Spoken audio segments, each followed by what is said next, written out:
Le sommet international de l'éducation du futur réunit une soixantaine de conférenciers du monde entier.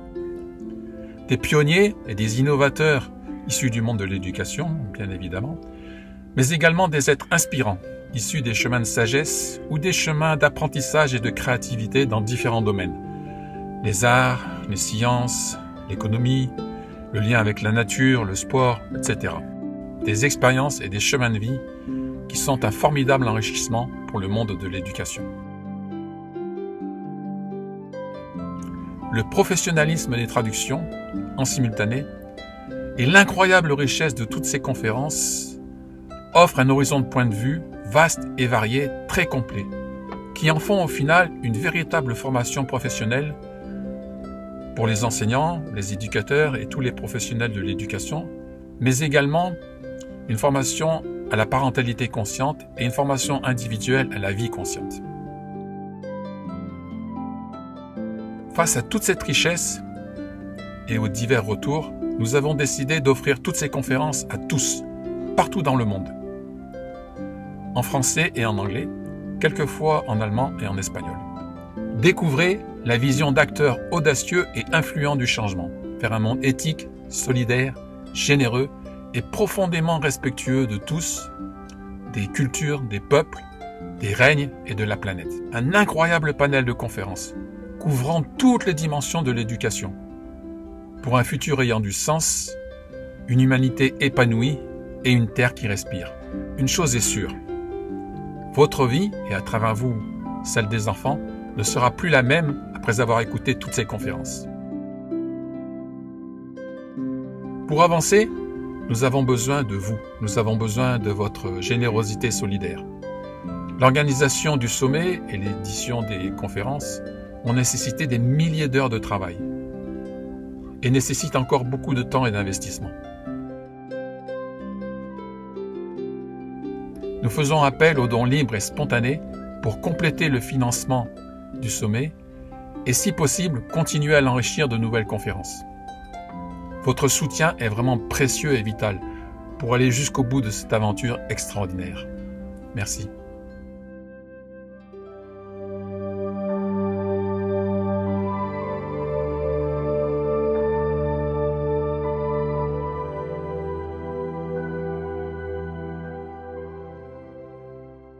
Thank you, Amukta, to be here.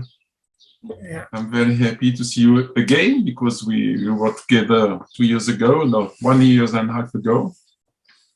Yes. And Amukta is doing a lot of things in India. She's a yoga teacher also. She knows a lot about the subject of this evening about Montessori, but she's doing also a lot of other things. And in all India, I don't remember all by heart, you know. Yeah. Maybe you can explain. You don't have to, yeah. And Thank you. She will talk about the treasure of Montessori and how we can use different treasure of Montessori everywhere, in every school and at home. There is a lot of things which are very interesting with Montessori. We can use everywhere. And also you are free, Amukta, you know, if you want to, if you have something to tell us, to share with us, this is not in the topic, we can do it also. Yes, yeah. Thank you for that. It's your time now. Okay, yeah. Thank you, Abel. I'm really happy to be with you. I saw the immense work that you did in Nepal, and I said I must say yes to Abel. And suddenly a lot of work cropped up, but I'm here. And thank you for inviting me. So after Naomi, I don't know how it will be. I hope we'll see how this goes.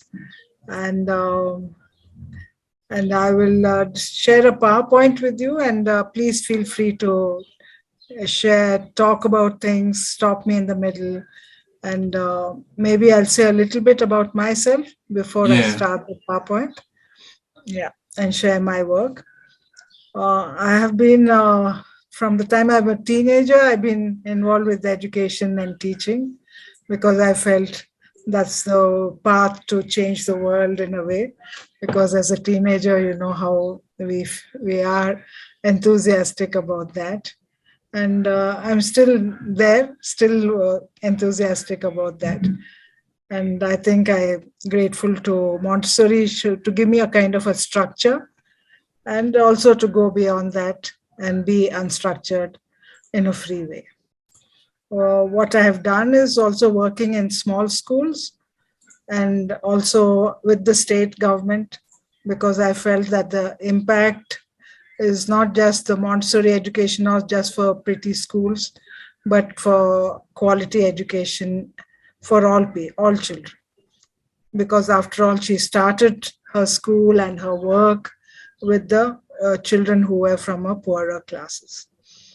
So I've looked at Montessori and I moved away sometimes from it, but I've gone deeper also, and I find it fascinating because there's so much to learn from it. Right now, I'm the director of SchoolScape. I'm also on an expert committee on early childhood education at the center in India, and also at the state level, the state where I live.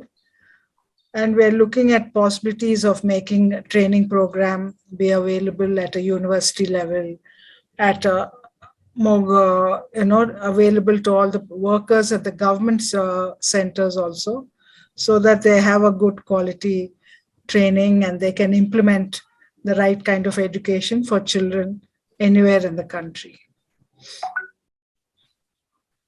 So let me start my PowerPoint and then we can take it from there. You can see? Yes, we can see. Okay. I don't know if you will move by yourself.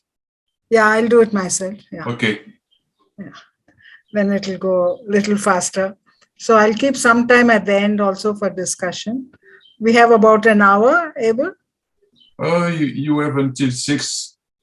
You have 1 hour and 20 minutes. Okay. Yeah. For all the time for questions and answer for your Yes. time as you want. Yeah. Abel gave me this heading actually, and I felt that was wonderful and it resonated with me. And I thought we'll take that forward. And just to look at an overview, I feel why do we call it universal in a sense? Because what we're looking at is for spontaneous learning for a child or for an adult, any country, culture, or any economic class. It is not pertaining to one or the other. Very often we dump things on children, but for adults we forget. So I feel both pedagogy and andragogy for the adult are important and can follow the principles of Montessori. And if you look at Montessori work, it has been across 5 continents, and it has been applied in different contexts from Japan to Africa. And how is it that we call it universal in a sense? So somehow Montessori discovered the natural rhythm of learning and for a child, and looked at the process of how the child learns.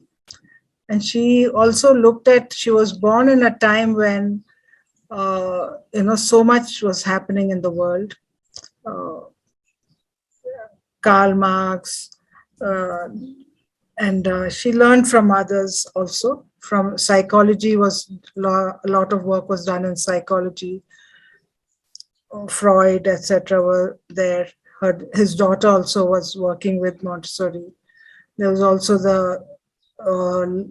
the theory of evolution that was being talked about.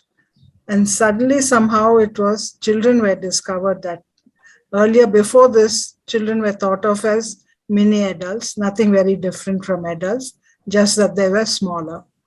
But the discovery was made not only by her, but through many people working in different areas.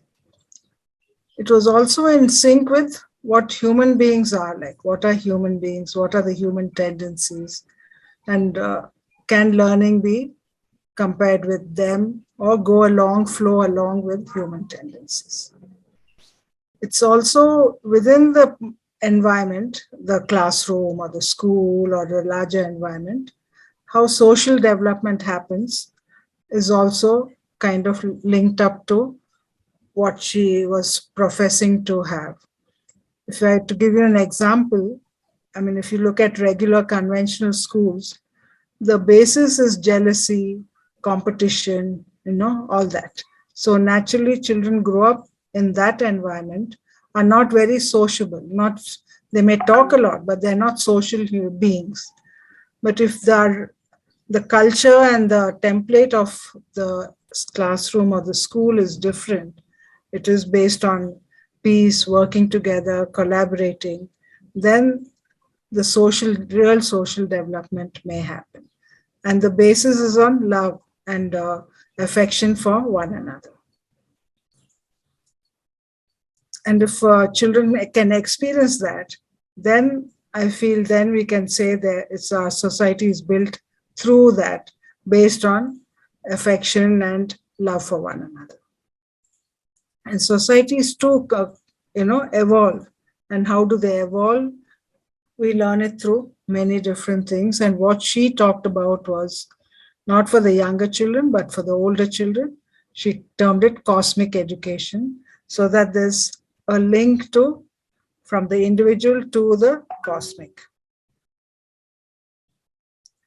If you look at, to take an example, I mean, if you look at a tree, children, do they grow like a tree? Well, trees are beautiful, but what are their needs at different stages? When there's a small plant, they need air, water, soil, sunshine. When they're a little bigger, they need the same things. As a big tree also needs the same things: soil, air, water, sunshine. Do children grow like that? Doubtful. They do not grow like that, but perhaps more like a butterfly or a frog, where there are different stages. So here, what are the needs? At each stage, the needs are different. So when the when the butterfly lays eggs, the needs are different. They just need protection and some darkness. And the caterpillar is kind of almost the opposite. It goes searching for the light and for the fresh leaves, and it's always hungry. And then the chrysalis or the pupa stage, where we don't know what is happening inside. It's a seeker's kind of growth happening, and suddenly a adult wonderful butterfly emerges. So we compare stages of a child also to this, because every stage there's a kind of a metamorphosis which we sometimes recognize and sometimes don't. So if you see the children who are like 6 to 12 years old, they're like the hungry caterpillar. They're hungry for knowledge, hungry for making connections.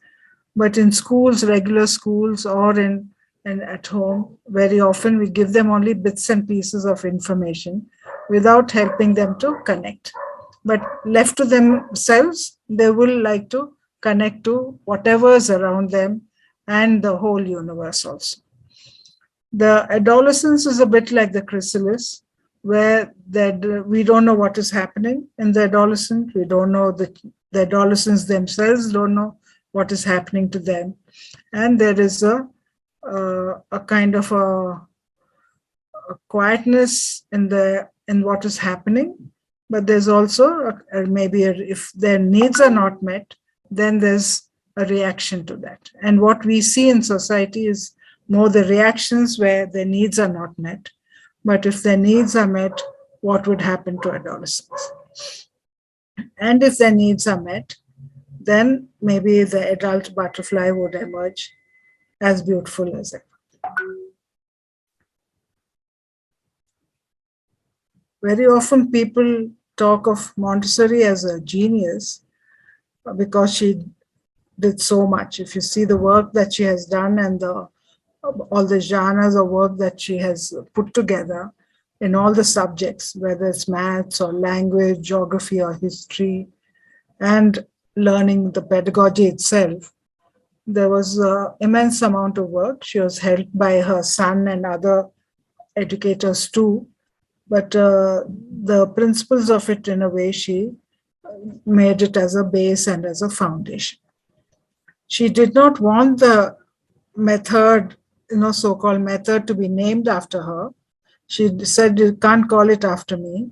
It's a pedagogy. It's for the children. It's for the world to discover."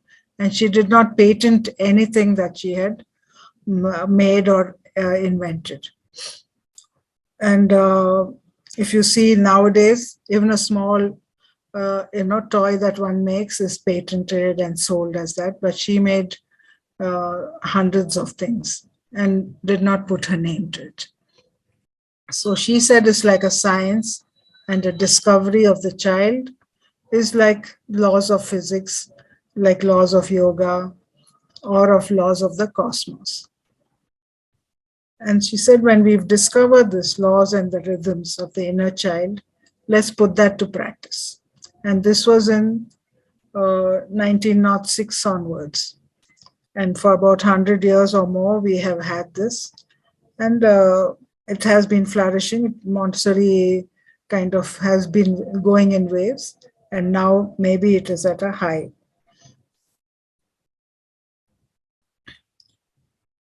So it's not enough to just talk about pedagogy. We have to look at the system of education, the environment, which is the environment meaning the class or the school or the total environment of the world, and the educator. So we have to, all these, if we crisscross, the focus has to be the child and development. And along with the child and development, the earth also. So very often, if you see, some of things are worked out in detail. If you look at pedagogy, so much work is done by Piaget, Montessori, Dewey, Rousseau, and even Gardner. But is it being practiced? If you look at the environment, a lot of work has been done on the environment level, and climate change, especially now. And there are discussions and research being done. The systems also, there are many kind of systems, and Naomi, I'm glad I was there for her presentation. So much work has been done in different areas of how to change systems. And the educator, of course, the teacher trainer, the teachers, the practitioners, there also a lot of work has been done. But have they been put together so that the focus is, what we want it to be, a change and a focus on the child's learning and focus on linking the child to their environment. I feel that kind of coming together is what we need to do now, so that the effect and the impact is there right across. And so I've purposefully kept them open because they're not closed. And influences come in from all over, and each system and each pedagogy environment need to interact with one another. The principles, if you look at, the assumption is that children want to learn. That's the basis, as any living creature wants to learn.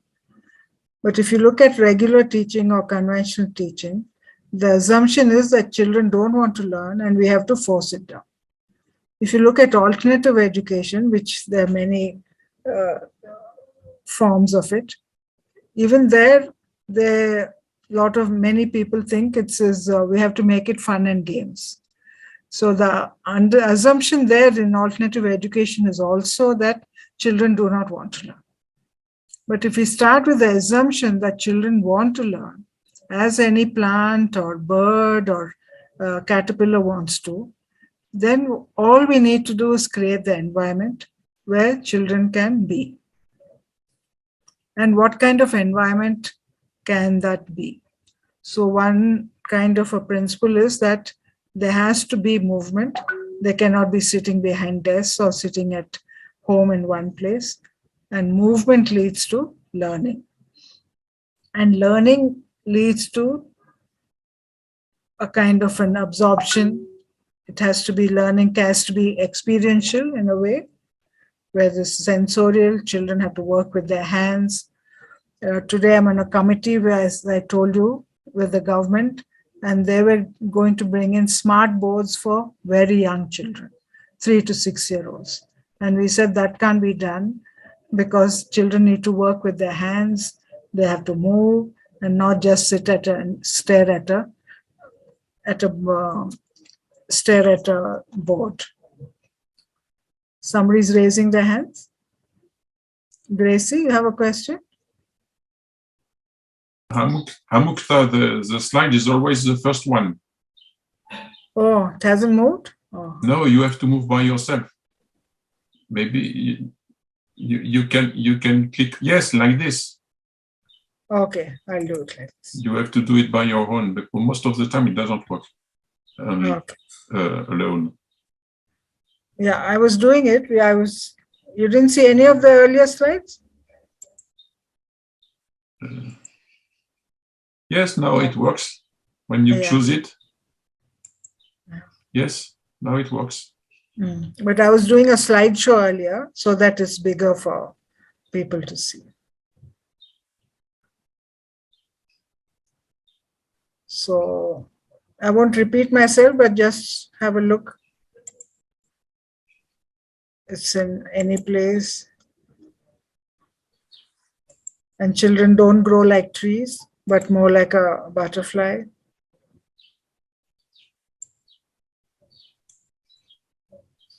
And the needs are different at different stages. And we looked at this also, that many people think she's a genius, but she said that she has just discovered, like a law of physics or like a law of yoga or cosmos, she discovered the rhythms of a child and how a child learns.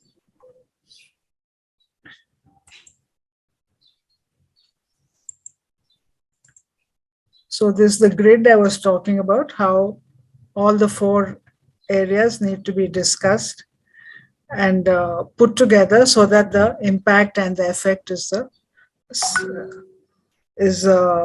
effective.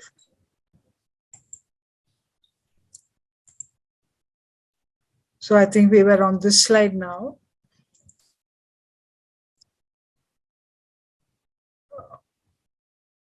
I mean, the assumption is that we said that children want to learn like any other living being. And that's, to make that happen, we have to only create the right environment.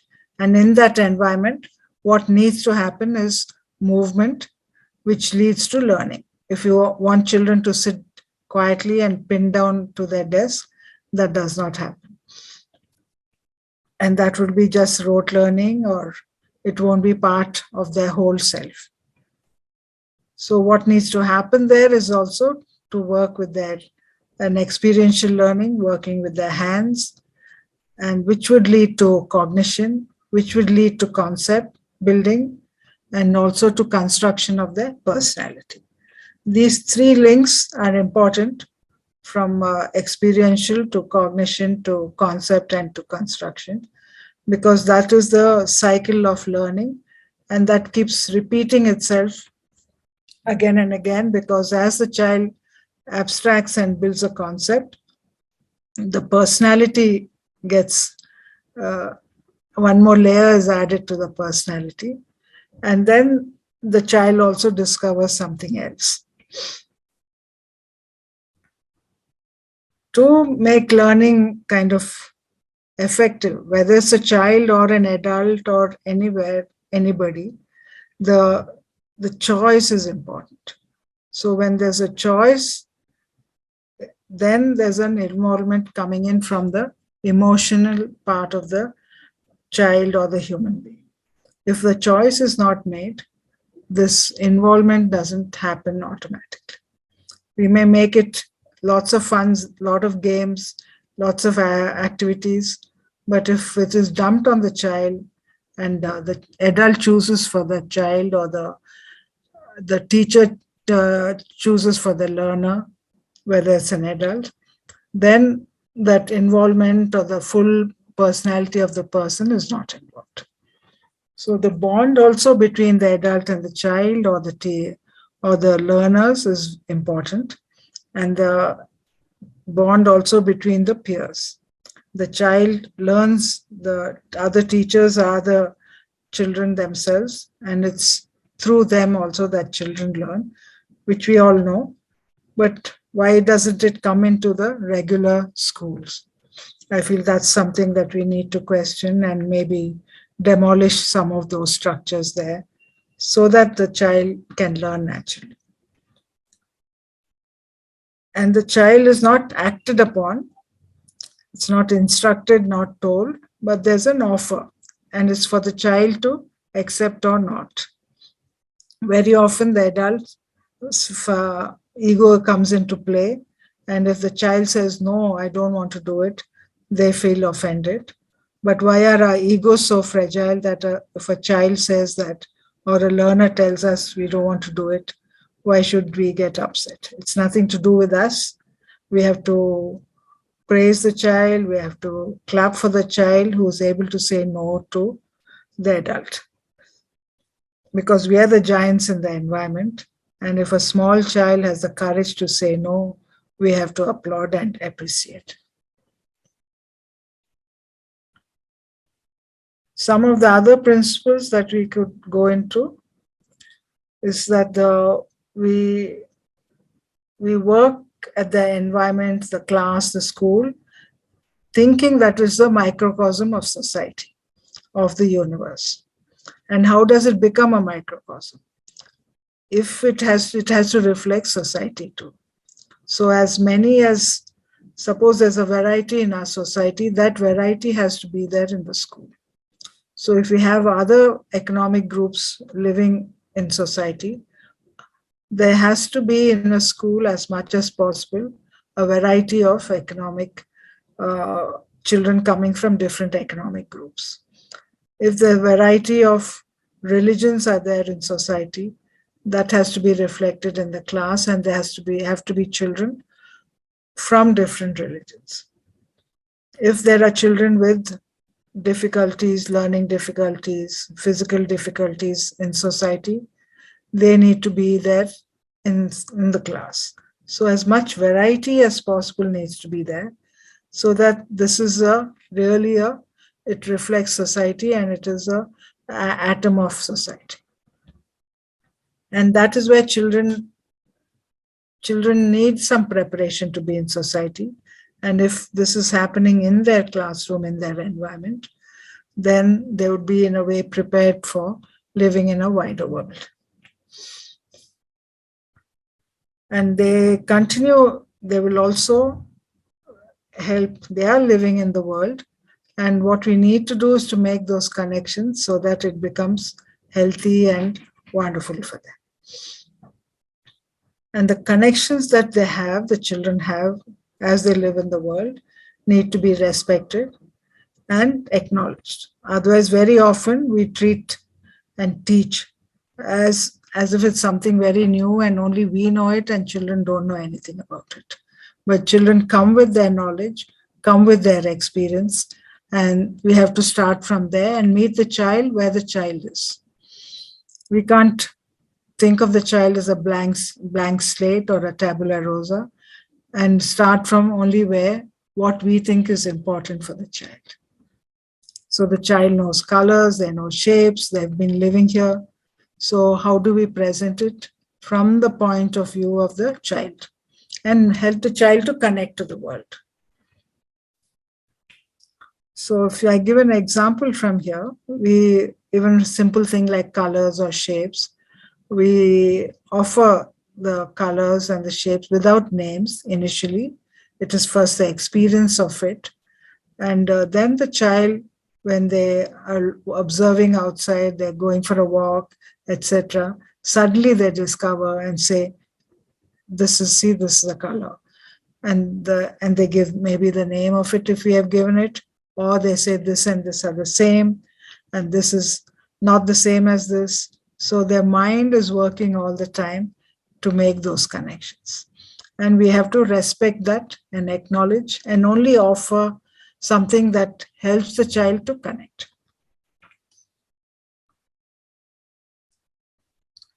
And learning and living go side by side. And where they are living, the context is also critical to learning.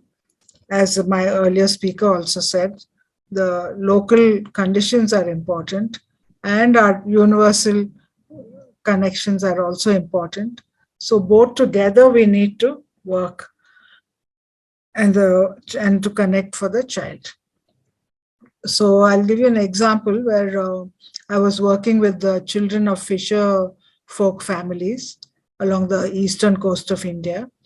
And the children, when we talked to the families, they said, we asked them what kind of school they want, and we spoke to the children also. And they said that we want to continue with our work. We don't want to go only to school. Many of them had dropped out because they could not go to a full day school, and government does not accept children going only for part-time. So we said, and we discussed the time with them, and they felt that afternoons was the best time to have school, because in the morning they were helping their parents, or in the evening there were different things for them to do. So we had just afternoon school for them, which worked for them.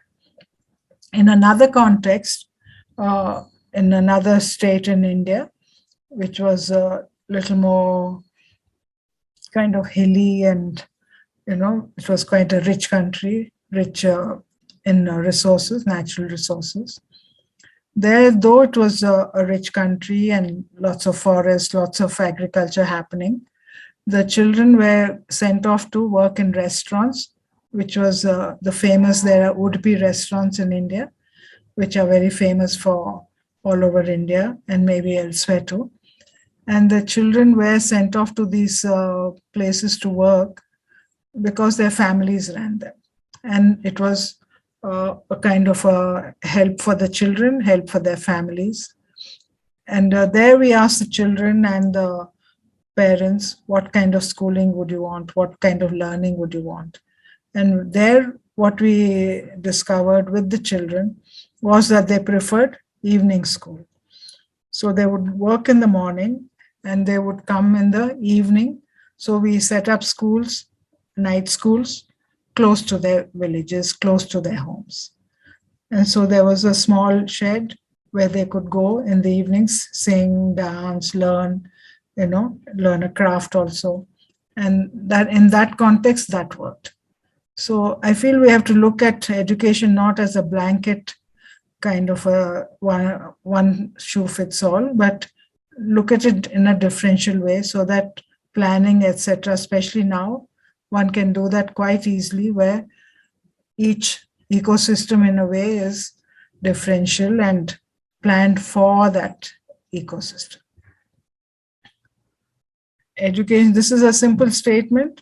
One of the principles I feel is education is for children.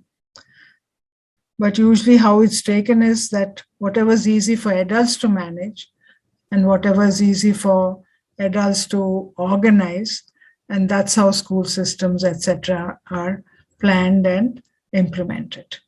So it's for our convenience, the adults' convenience, not for the needs of the child. But if we focus on the process of learning, the process of setting up things, I feel things will fall into place.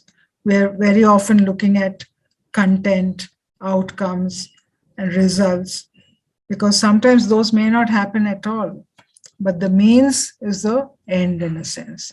The way we do things is very important. And the ends, whatever we are looking for, the objectives may happen and will happen if we focus on the process.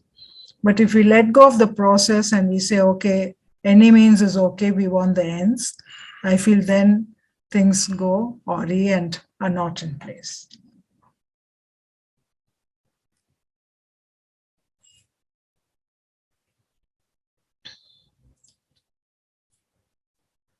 Montessori also used the word supranature.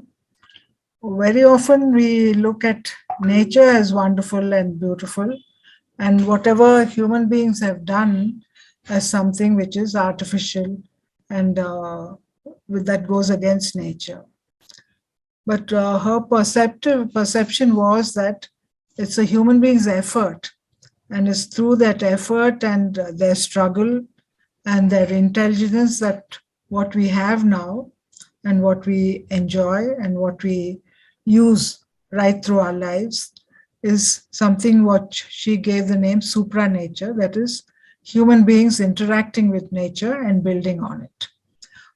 Things have gone wrong, maybe too much of resources, etc., but it does not help the situation if we are cynical about it.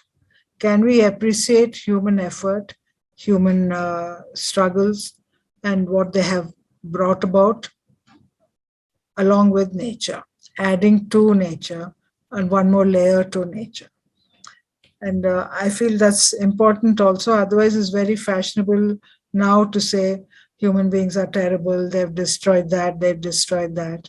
And that's what we are also offering to children, to save the world, to save the Amazon forest, which they have not experienced, or save the tiger in India, which is rarely seen. So, but if we create a love for nature, of course, and also for human beings and what they have done over the centuries, over millennia, then the children's energies are intact, their rhythms are intact. Otherwise, imagine they're just getting to know the world, the 3-year-old or the 9-year-old or the 12-year-old, and we're telling them that the forests are dying, the soil is dying, rivers are drying up. I mean, what happens to you? What happens to the child if we are all the time being cynical about such things?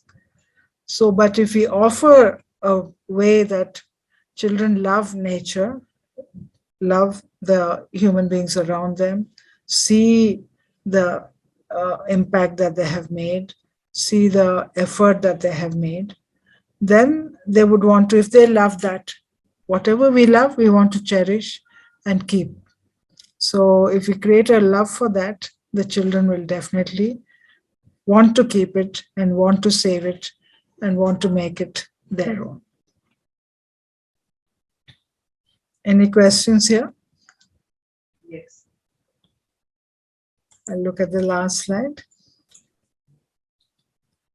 So if you see the 3 factors of influence here that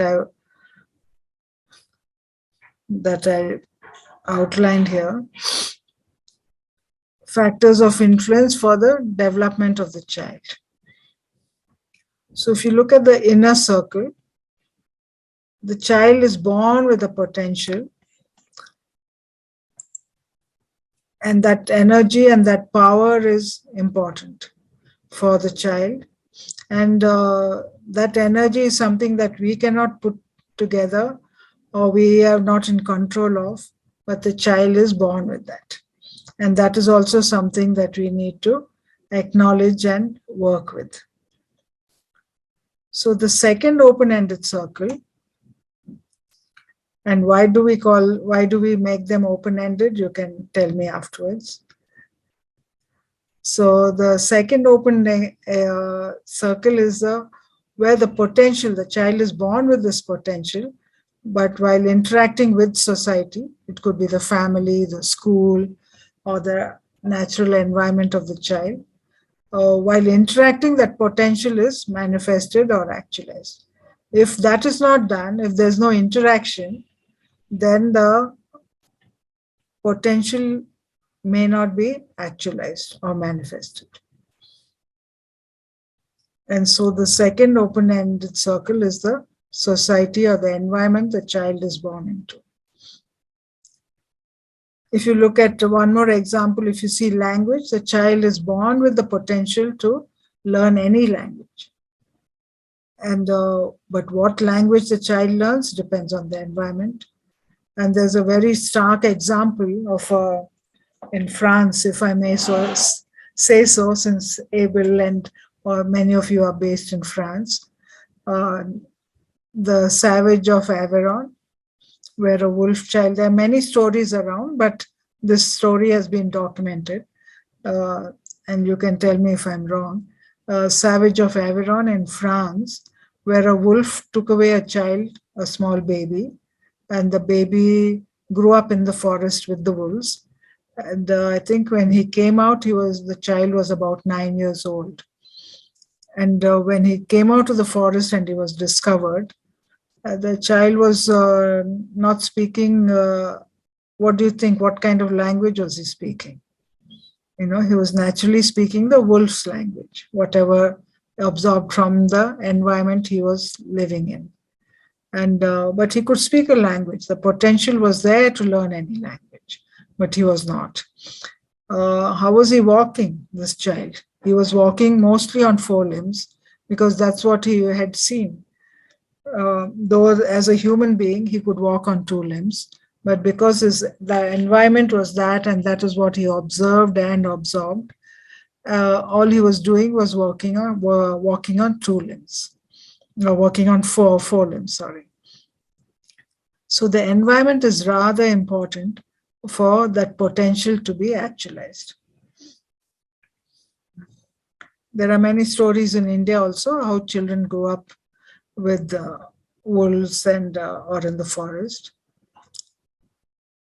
It's not that environment is bad, but if you see what is the richness, how can nature and supranature be introduced to the child so that the child has a living connection with it. The third open-ended circle is something that is universal and common to all. So the child comes with the uniqueness, and there's a society that he or she is born into. And the third wider circle is what is common to all human beings, what makes us human beings. We are not apes, we are not monkeys, we are not robots, we don't know what will happen tomorrow, but as of now, we are human beings. And what is it that makes us so? And that is something that is universal, right across the globe, across geography, and also history. From the time human beings were called human beings till now, there's something common and universal with all of us. And that is something that we need to also keep in touch with for the child. And unless the child is a human being first, then otherwise what you see in regular schools, what we see very often now, is not helping the child to be a full human being. So she or he is minimal kind of life that he can live, just about surviving. But can he live and thrive and be a wonderful human being, unique and universal at the same time, in touch with society? I'll stop here. And we can go back or have questions or discussion, anything that you want to emphasize or look at. If someone wants to share, if someone who participates wants to share, yes, I can promote you to be visible in video and to speak. If you have just to tell it in the chat. Yeah. So yeah, there is nothing. Amukta, nothing in this. Yes. Can you share for us some concrete example and or some particular things that happened to you in your life with Montessori, or just share some sure, some special magical event, I don't know. Yeah. Well,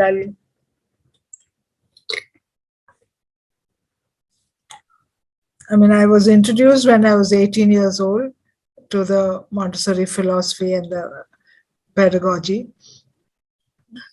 And at that time, I had a younger sister who was about 3 years old.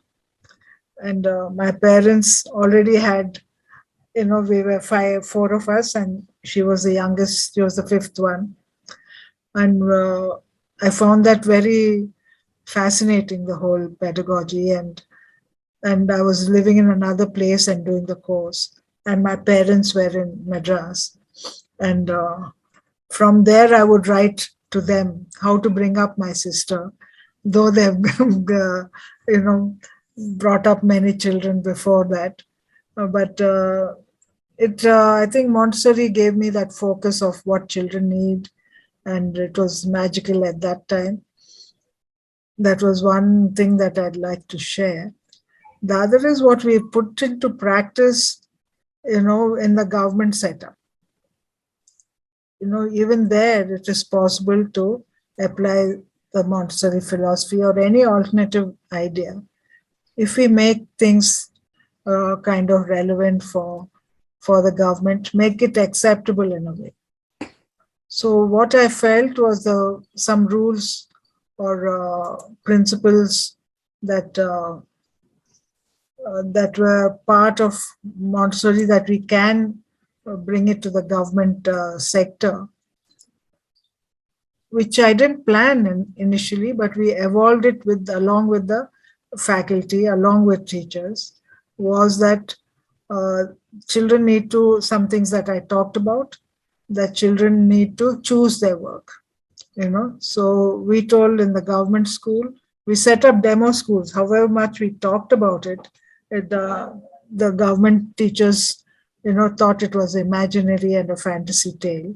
So we had demo schools where we set up, we invited the school children from the local government school and set up a kind of a demo school where there were no benches there. All the benches were thrown out, just kept for display. And so we put in materials there along the benches, and observers sat behind the benches.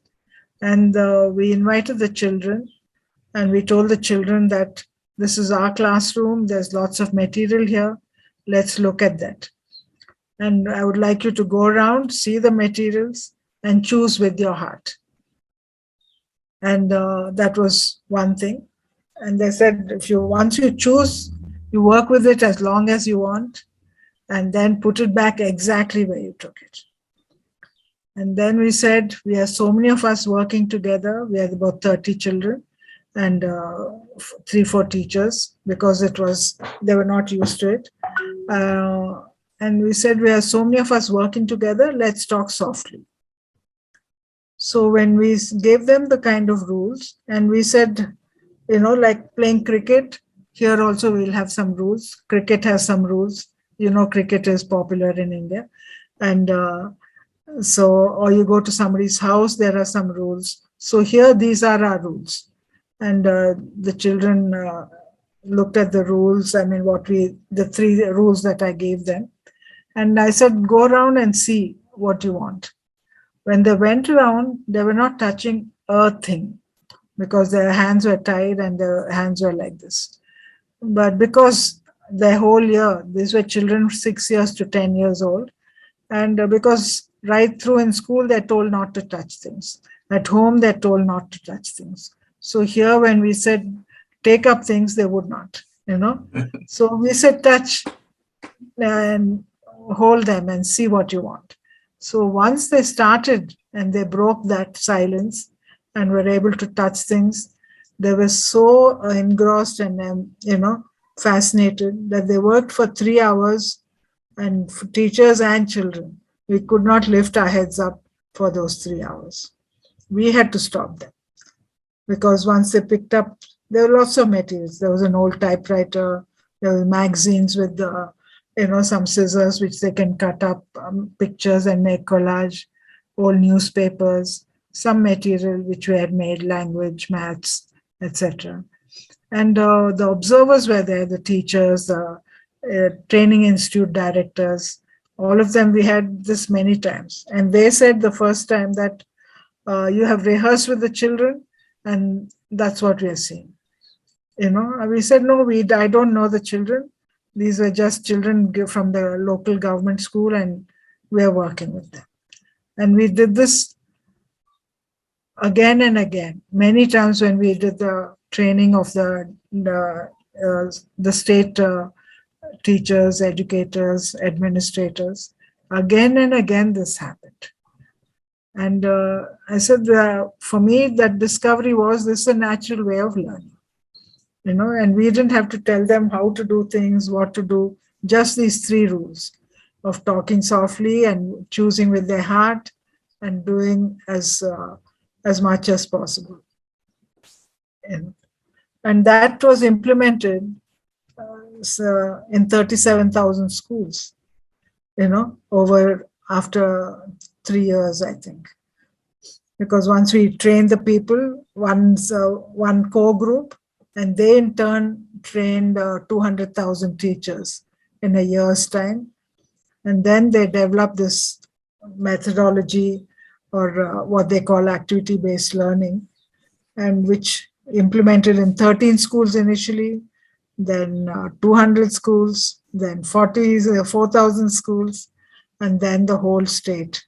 That was in 2017 and we implemented it. And there's a book also I've written, a report on how the school system changed there from June to April, and the impact it made on the children and how their learning also kind of doubled up. And Amukta, maybe Which you can stop sharing your screen so we can see you. I have stopped. Okay.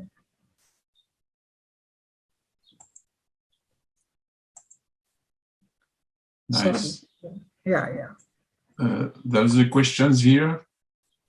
Can you explain what is open circle? Open structure. Open circle. I don't know. Open circle.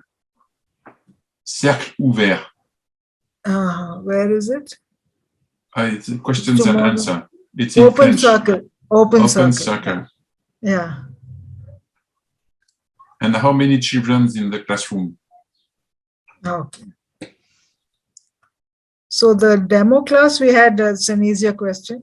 In the demo class, we had about 25, 30 children.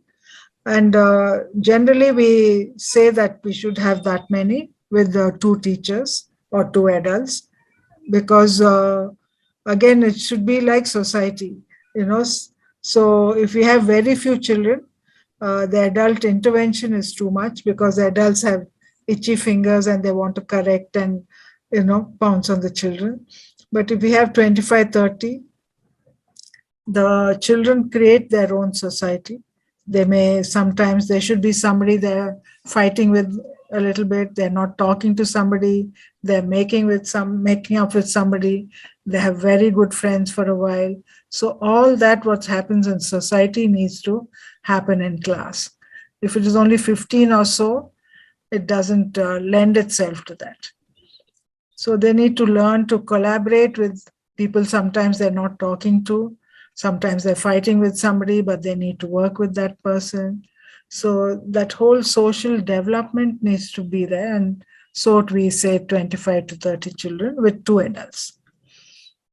The open circle, I think, is, you want to see that figure? There's no need, I think. It's mainly that they're not closed. Each, the potential, the society, and what is universal are interlinked. And if you close them up, then there's no connection between one and the other. But the influences are there right through. And I feel that's important to notice and to be open to that also.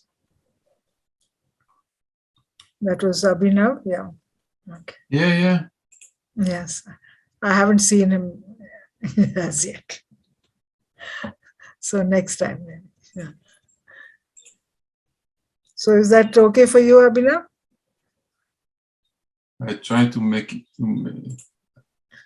We see only 6, is it? Yeah. I don't know why it doesn't work. Abhinav, don't you want to come with us?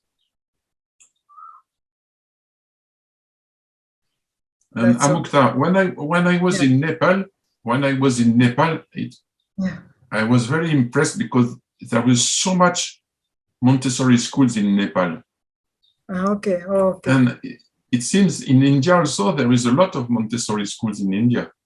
Yes. Yeah. Quite a lot.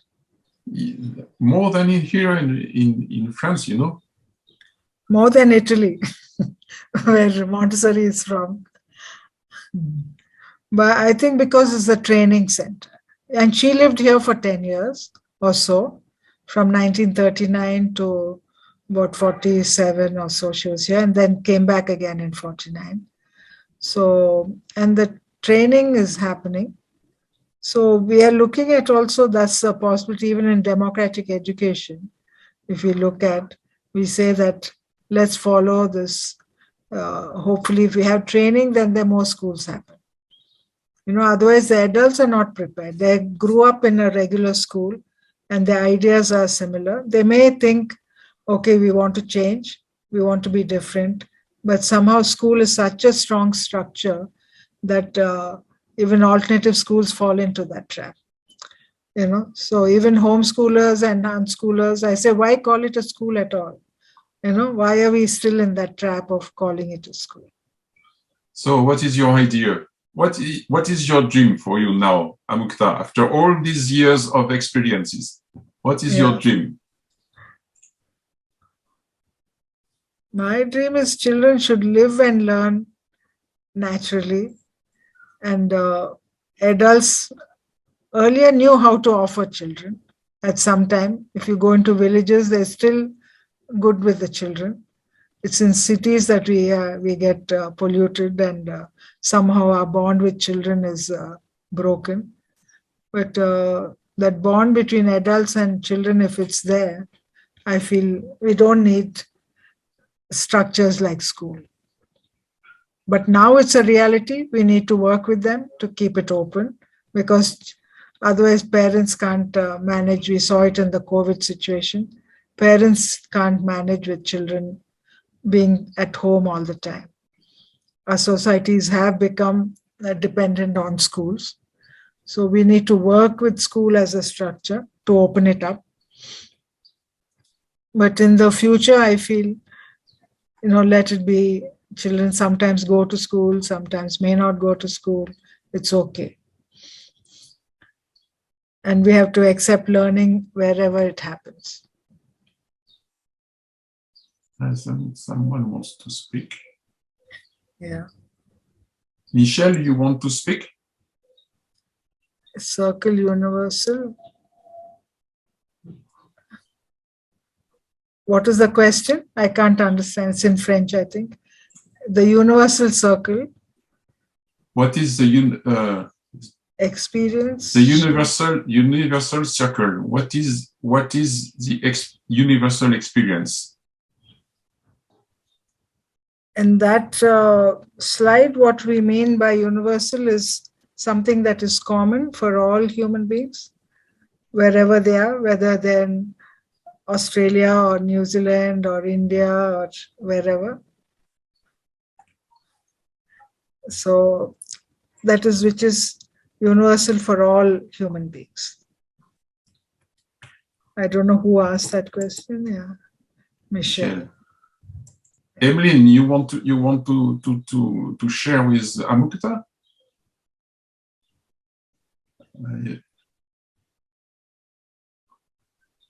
No, no, by mistake, I think. Yeah. I can't see everybody actually. There are only 6 in the gallery, or yes, because yes, it's normal because it's a webinar, so only some people can be in videos, but I can move the people from invisible area to visible area if they want. I am a magician, you know. Yes, yes. We have to work together sometime. So what is your last research now?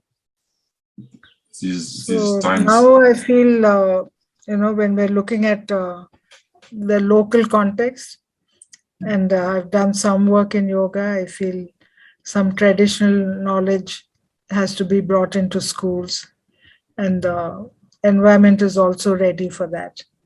Whether we could bring in that while making it contemporary. Which kind of traditional? Whether it's yoga or history or crafts, there's so much richness in India, which children are kept out of. So whether they can be party to that, be part of that. Say like a weaver's child may be exposed to weaving, but not other children, or pottery. So can we offer that and let that wider environment reflect also for the child's environment? Mm-hmm.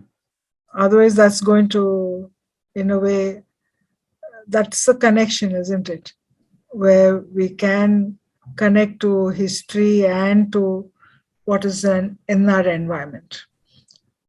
Otherwise, it will go that if that connection is not there, we become like in the West. Sometimes we lose that whereas, in the sense of losing that identity, losing oneself in something which is larger, but not being connected to your own self or your own context.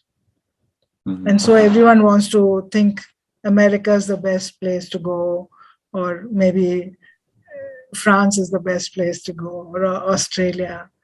But what is it that is in our environment, and what is it that one can enrich here also?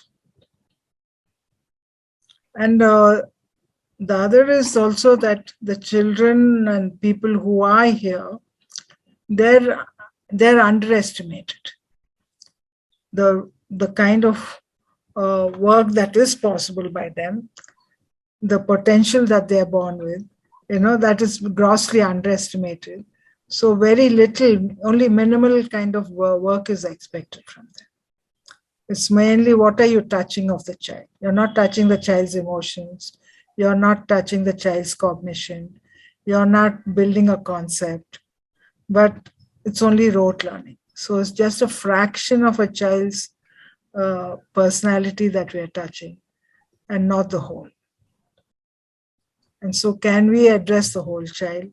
We're talking about it, but can it be implemented and made as a daily practice? Okay. I will ask you questions I asked somebody yesterday. Yeah. If you would change one thing, if you can do one thing in the school now, if you have a magical stick and you can change one thing, what would it be? What the most important things you think we have to change now at this time, concretely?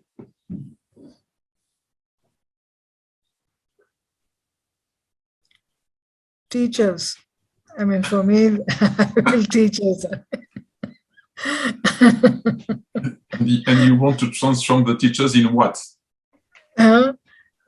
Make them see there's something inside them, but they made themselves to be that monsters in the classroom. Can they be human beings in the class? So if they're human beings, we attempted that in the government schools, because we threw out all the benches and all that, and teachers were telling stories, children came and sat on their laps, and the bonding was different, the chemistry was different. And then the teachers enjoyed their work. Maybe you have to try a new experience, It's the school for the teachers by the children. Yeah. Yes. The teacher, they are going down with the chair, and the children, they come up and they said, they will do the school. Yes. Yeah. The children, they love to do this. Yeah, children are ready to do that. It's only the teachers who are frightened, They're fearful. So welcome come to India sometime, or we'll work through this and we'll do work together. I spent a lot of time in Nepal, and now Yes, it's not the time to travel. You know, yes, yes. when I go back from Nepal, I said, okay, for 3 or 4 years, it will be difficult to travel. Yes, yeah. Because your journey is also wonderful, and I hope you are sharing it in this conference also sometime. I'd love My to. journey. Yes. I will let Ramchandra and Veda speak about all this. They have a lot. They have a lot to say. Okay. Yeah. Shall we close here then? So I don't know. There is no more questions. Yes. What Yeah. I'm looking. Or what you want to discuss? No, it may not be questions. But there is a question. What is common to all humans being? Okay.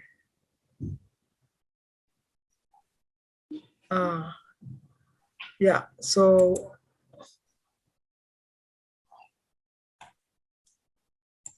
what is common is that we want to explore. So I feel that is an exploration, and wanting to explore is something common. Wanting to use our intelligence is common for all human beings, wherever they are. And that's how we interact with nature or whatever's around and create something else also. We are also, what makes us human beings is that we adapt to whatever is there. So when we adapt, if you see children also, they've adapted to some things which are horrible also in the school. And we say we give exams when they're 6 years old. And then the adults say, we've given exams, children are ready for it, they're very happy with it, you know. But it's not an indication of happiness, but it is an indication of the ability to adapt to whatever is offered. You know, so it's a gross kind of a error to think that children are happy, so we can give it. You know, but because that's a human tendency to adapt to what we have, you know, what we have around us or what we are given to us. So exploration, adaptation, and using our intelligence, our sense, a need for communication. I feel that's so important. So that's why we talk. Even during COVID times, we create all kinds of opportunities to talk to one another. And because of that need to communicate, we have also the arts with us, singing, dancing, is because we want to, in one way or the other, we want to reach out to each other. I think these are some common kind of human tendencies which are universal right across. The other is also when we think of something, we have thought of something, we are not happy just thinking about it. We want to implement it or put it to practice to see whether it's working or not. So it's because of this that, you know, that we have our fans or our air conditioning or our houses. You know, so much has been done by human effort because of this tendency that we imagine something and we want that to happen also. We're not content just thinking about things.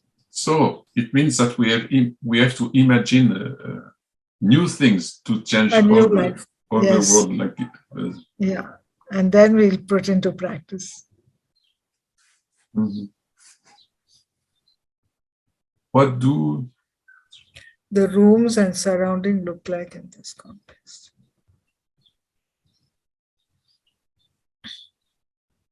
In a school like this,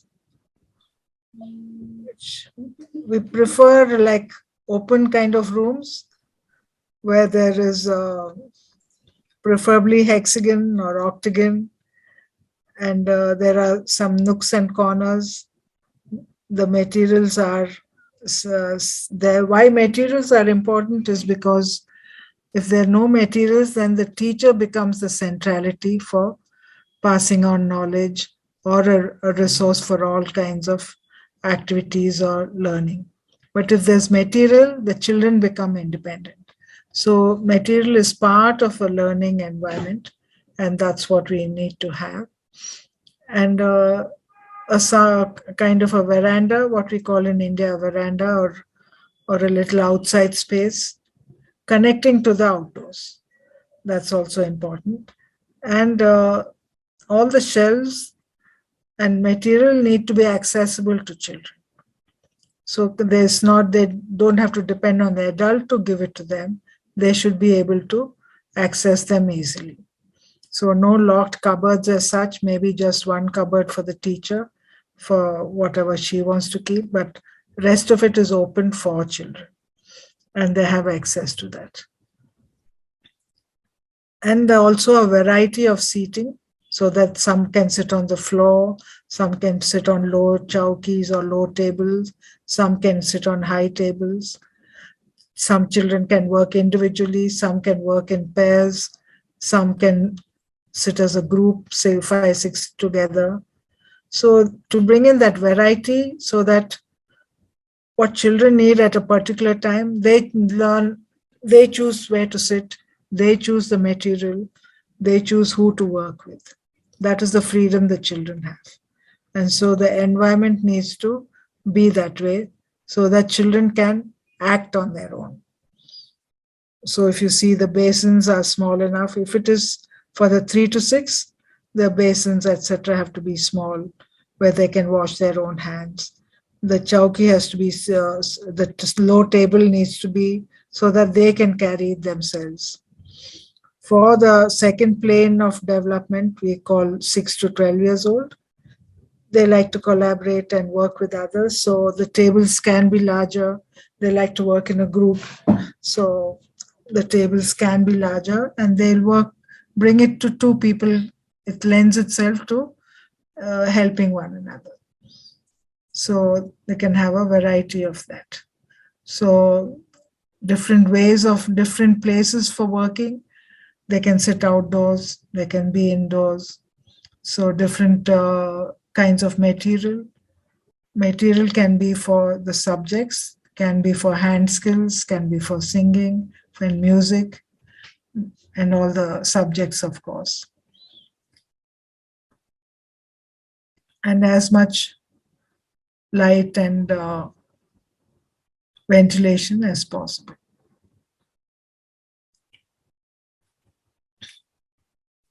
If we can have a garden, that's be wonderful, which children can work also. Anything else we'd like to discuss? Shall we stop here? Abel, thank you so much. I'll see you all later. I'm sorry, Amukta, I was speaking with a speaker in England. That's okay, yeah. You'll be busy, yeah. I'll come in later to listen to others. So if you have finished, we can take a little rest. Everybody, yes. We can take 15 minutes of rest. And thank you very much, Amukta. Yeah. I'm very happy to meet you again. Yes. And it's a very nice moment. I always like to be with you. Thank you, Abel. Yeah. And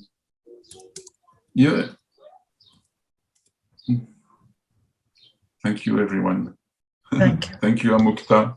Yeah, thank you. Bye. We'll be in touch. You can take some rest.